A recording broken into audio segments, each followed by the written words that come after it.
Hi guys, this is Bill from Spencer1984.com with an update to the Transformers Generation 1 Cup.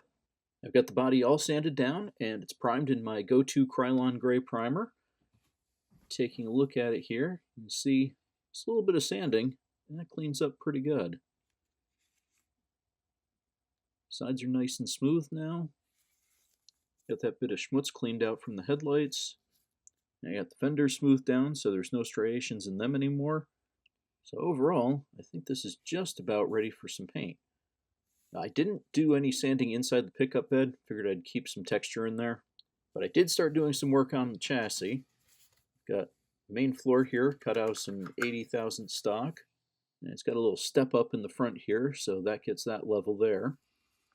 And now I'm going to use this as a base, add some greebles to it, and try to make it look appropriately Cybertronian high-tech. So, got my base, and got my greebles.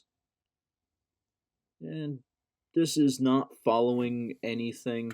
It's not based on the toy, not based on the cartoon.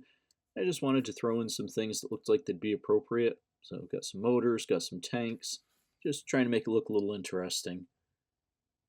And looks okay, but it does need a primer coat, so see what it looks like. And that is a pretty passable cup chassis. Yeah, I'm digging it. I'm certainly digging it more than the camera is. Come on, there we go. I didn't want to focus on that for some reason. So now I've got myself an appropriate mid-80s sci-fi truck chassis. I'll add a little more color to it, a little more detail.